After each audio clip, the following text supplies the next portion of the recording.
Manajer Bunga Citra Lestari, Muhammad Iksan Dodiansyah alias Dodi, ditangkap oleh Sat Narkoba Polres Metro Jaya terkait kasus narkoba.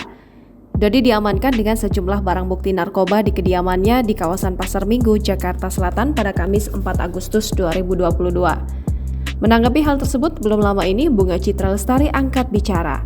Melalui unggahan dalam Instagram pribadinya, BCL menuliskan keterangan dalam bahasa Inggris terkait penangkapan manajernya Dodi.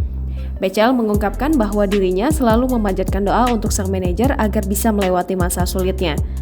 Selain itu, BCL juga membeberkan soal kesibukan menghadapi konser di Singapura dalam waktu dekat. BCL pun berujar akan terus melanjutkan jadwal konser yang sudah ada meski saat ini sang manajer sedang tertimpa masalah.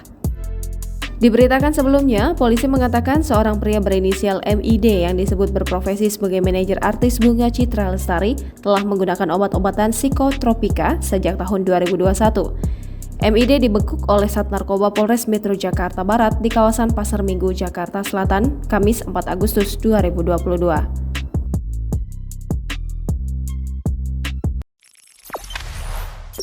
Jangan lupa subscribe, share, komen, dan like ya!